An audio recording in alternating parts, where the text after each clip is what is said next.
Hello my dear students, welcome back to the meritorious YouTube channel. इस video के अंदर हम बात करने वाले हैं कि किस तरह से आप लोगों को क्लास 12th मैथमेटिक्स की प्रिपरेशन करना चाहिए कि आप 100 आउट ऑफ 100 मार्क्स लेकर आ सकें। जी हाँ, 100 आउट ऑफ 100 की बात कर रहा हूँ मैं। मैथमेटिक्स में 100 आउट ऑफ 100 मार्क्स लाना पॉसिबल है और दूसरे सब्जेक्ट्स के मुकाबले में सिंपल है। जो बच्चा सही से मेहनत करता है वो 100 आउट ऑफ 100 मैथमेटिक्स में लेकर आ सकता है, बजाय दूसरे सब्जेक्ट्स के कि उसमें थोड़ा मुश्किल होता है, कम बच्चे लेकर आ पाते हैं 100 आउट ऑफ 100 मार्क्स। अब आप इसको किस तरह से फॉलो करते हैं, ये फुल ईयर प्लान आप लोगों के लिए लेकर आया हूँ मैं कि आप इसको किस तरह से फॉलो करते हैं, उस पर डिपेंड होगा कि आप कितने मार्क्स एग्जामिनेशन में लेकर के आ रहे हैं। एग्जामिनेशन में मैथ्स में 100 मार्क्स लाना जो है दो चीज़ों पर डिपेंड करता है। सबसे पहला आपका फुल ईयर प्रिपरेशन, कि आपने प्रिपरेशन किस तरह से की है उसकी, और दूसरा होता है एग्जामिनेशन में आपके सॉल्यूशन का रिप्रेजेंटेशन, आपके आंसर का रिप्रेजेंटेशन। एग्जामिनेशन में किस तरह से लिखना है उसकी बात तो अभी हम नहीं करेंगे, उसकी बात एग्जामिनेशन के करीब में जो वीडियो आएगी उसके अंदर हम करेंगे। अभी सिर्फ और सिर्फ हम फुल ईयर प्रिपरेशन की बात करने वाले हैं कि किस तरह से आप लोगों को करना चाहिए। तो चलिए हम शुरू करते हैं। तो इसमें सबसे पहले कुछ कॉमन से क्वेश्चंस, कॉमन सी क्वेरीज बच्चों की ले लेता हूं, जो बच्चे जो है 12th में आते हैं तो उनको रहती है मैथमेटिक्स के रिगार्डिंग। सबसे पहली रहती है वो ये रहती है कि क्या हमारे लिए NCERT इनफ होगी या नहीं होगी। तो अगर सिंपल वर्ड में मैं कहना चाहता हूं तो सिंपल वर्ड में अगर कहें तो NCERT इनफ है, बिल्कुल इनफ है। लेकिन इसमें सिर्फ इतना कह देना काफ़ी नहीं है, क्योंकि NCERT को खुद से सेल्फ सॉल्व करना बहुत ज़्यादा मुश्किल है। उसमें एग्जाम्पल्स इतने इनफ नहीं हैं कि आप पूरी एक्सरसाइज को अच्छे से कर पाएंगे। और NCERT करने के बावजूद भी आप लोगों को ये गारंटी नहीं रहेगी कि पूरे के पूरे NCERT के छपे क्वेश्चन ऐसे कैसे ही आप लोगों को एग्जामिनेशन में देखने के लिए मिले। आपके कंसेप्ट सारे क्लियर हो जाएंगे, नो डाउट, लेकिन उसके बाहर भी क्वेश्चन आ सकते हैं। खैर, अगर कंसेप्ट अपनों ने क्लियर कर लिए और मैथमेटिक्स के स्टूडेंट हैं हम, तो इतना तो है ही कि हम जो है उन क्वेश्चंस को सॉल्व कर सकते हैं। अब हम बात करते हैं यहाँ पर कि कुछ बच्चे जो है, जो दूसरी क्वेरी आती है उनकी बात कर लेते हैं कि क्या हमें NCERT को छोड़कर या NCERT करते करते उसके साथ कोई दूसरी रेफरेंस लेना चाहिए या नहीं लेना चाहिए। तो ये जो क्वेश्चन है बच्चों का, तो उसका सिंपल सा आंसर अगर है तो वो ये है कि अगर आप कोई दूसरी रेफरेंस ले रहे हैं तो NCERT को आप छोड़ दीजिए, कोई ज़रूरत नहीं NCERT करने की। अब रेफरेंस में MP बोर्ड में बच्चे ये पूछते हैं कि कौन सी रेफरेंस लेना चाहिए। हमारे स्कूल में नूतन चलाई जा रही है, हमारे स्कूल में जो है नवबोध चलाई जा रही है, कुछ कहते हैं शिवलाल चलाई जा रही है। तो ये 3 फेमस रेफरेंस बुक्स हैं 12th के लिए, मैथमेटिक्स के लिए। तो ये जो नूतन होती है RB त्रिपाठी, वो सबसे ज़्यादा कॉमन होती है।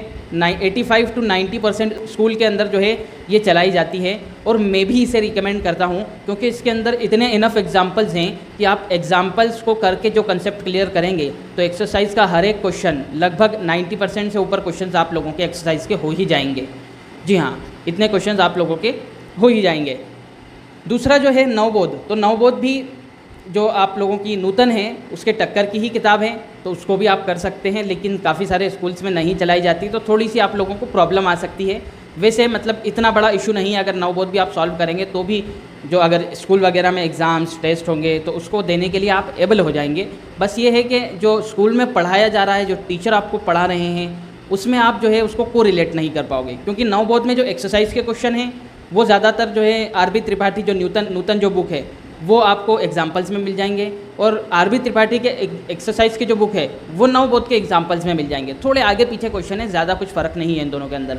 रहा सवाल शिवलाल का, तो शिवलाल में बिल्कुल भी रिकमेंड नहीं करता हूँ मैथमेटिक्स के लिए, ठीक है, बिल्कुल भी मैं आप लोगों को रिकमेंड नहीं करता हूँ शिवलाल। हाँ, उसकी प्रिंटिंग वगैरह, उसके कवर्स आपको बहुत अच्छे लगेंगे, लेकिन जो RB त्रिपाठी किताब है वो ज़्यादातर स्कूल्स के अंदर चलाई जाती है, अब उसको आप ले लीजिए।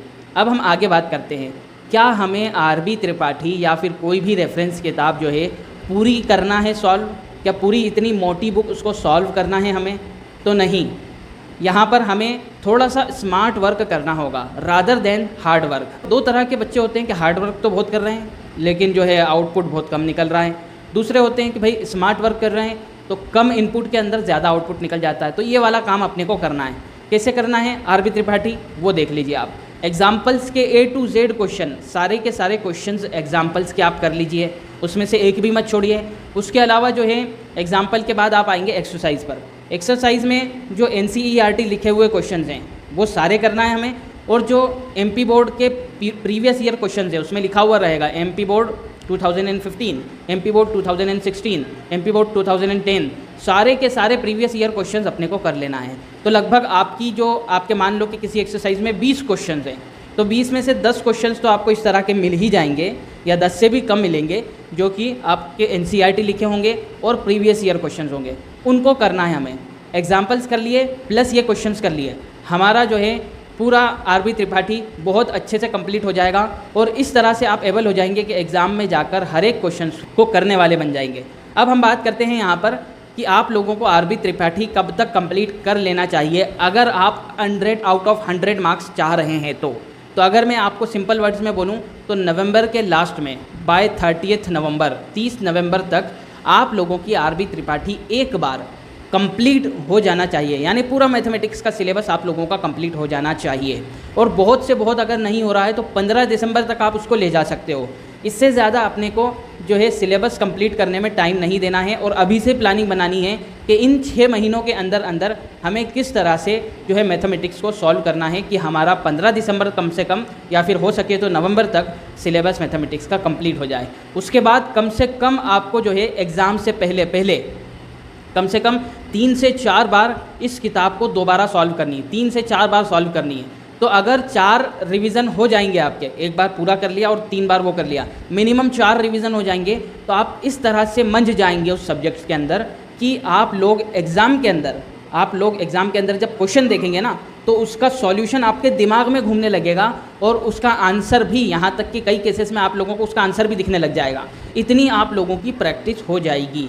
तो आपको स्मार्ट वर्क करना है। करना क्या है मैंने आप लोगों को बता ही दिया है, एग्जाम्पल्स पूरे, उसके अलावा जो क्वेश्चंस लिखे हुए हैं NCERT और प्रीवियस ईयर क्वेश्चंस वो सारे के सारे अपने को करना है, और कम से कम 4 बार रिवीजन हो जाना चाहिए। ये आप लोगों को मेरिटोरियस स्टूडेंट जो होते हैं, जो टॉपर स्टूडेंट होते हैं, उनका सीक्रेट मैं आप लोगों को बता रहा हूँ कि किस तरह से वो मेरिट में आते हैं। क्योंकि जो मेरिटोरियस स्टूडेंट्स होते हैं जिनको 97, 98, 99 परसेंटेज बने हुए हैं, और वो स्टूडेंट जिनको 90 बने हुए हैं, 91% बने हुए हैं, उनमें ज़्यादा फ़र्क नहीं होता है। या फिर 85 वाले स्टूडेंट्स, उनमें भी बहुत ज़्यादा फ़र्क नहीं होता है नॉलेज का। फ़र्क सिर्फ और सिर्फ प्रैक्टिस की कमी का, रिवीजन की कमी का होता है। ये जो मेरिट में स्टूडेंट्स आए हैं, इनका बहुत बढ़िया सीक्रेट मैं आप लोगों को दे रहा हूँ, वो ये है कि इनका जो रिवीजन है, इनका जो सिलेबस है वो पहले ही कंप्लीट हो जाया करता है, और ये कम से कम 3 से 4 बार उसका रिवीजन कर चुके होते हैं पूरा अपने सिलेबस का। तो इस तरह से वो किसी भी कंसेप्ट्स में मंझ जाते हैं कि उन्हें एग्ज़ाम में देखकर कोई क्वेश्चन भी नया नहीं लगता है। जी हाँ, तो आप लोगों को इस तरह से मैथमेटिक्स की प्रिपरेशन करनी है। मेक श्योर कि आप जो है 4 बार कम से कम, जिस तरह से मैंने बताया है, किताब सॉल्व कर लें। पहली बार में आपको टाइम लगेगा, मैंने आप लोगों को 6 महीने का टाइम दिया है।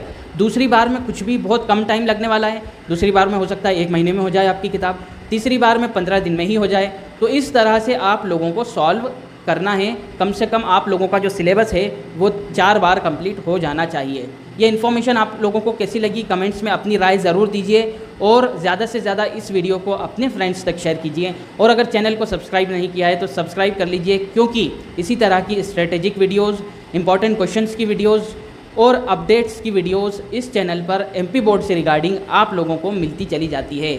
Thanks for watching for this video. मिलते हैं आपसे अगली वीडियो में।